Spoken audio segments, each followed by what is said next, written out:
Hey there, so Medka sent over these lens wipes. So let's take a look at them and clean my glasses and see what you guys think.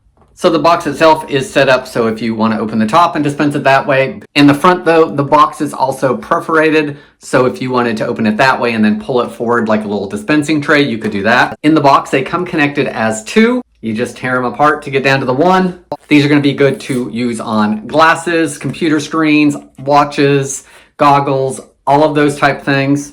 You unfold it, and then all you do is rub the glasses, of course.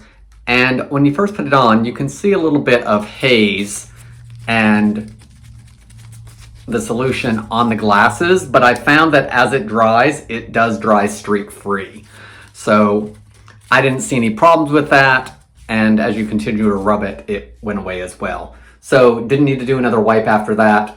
And then I also, since I've already got it out, I like to wipe down the frames a little bit. They're a good size wipe. I'm going to be able to wipe down the glasses or a computer screen or whatever else. I hope this helps you decide on if this is a good product for you.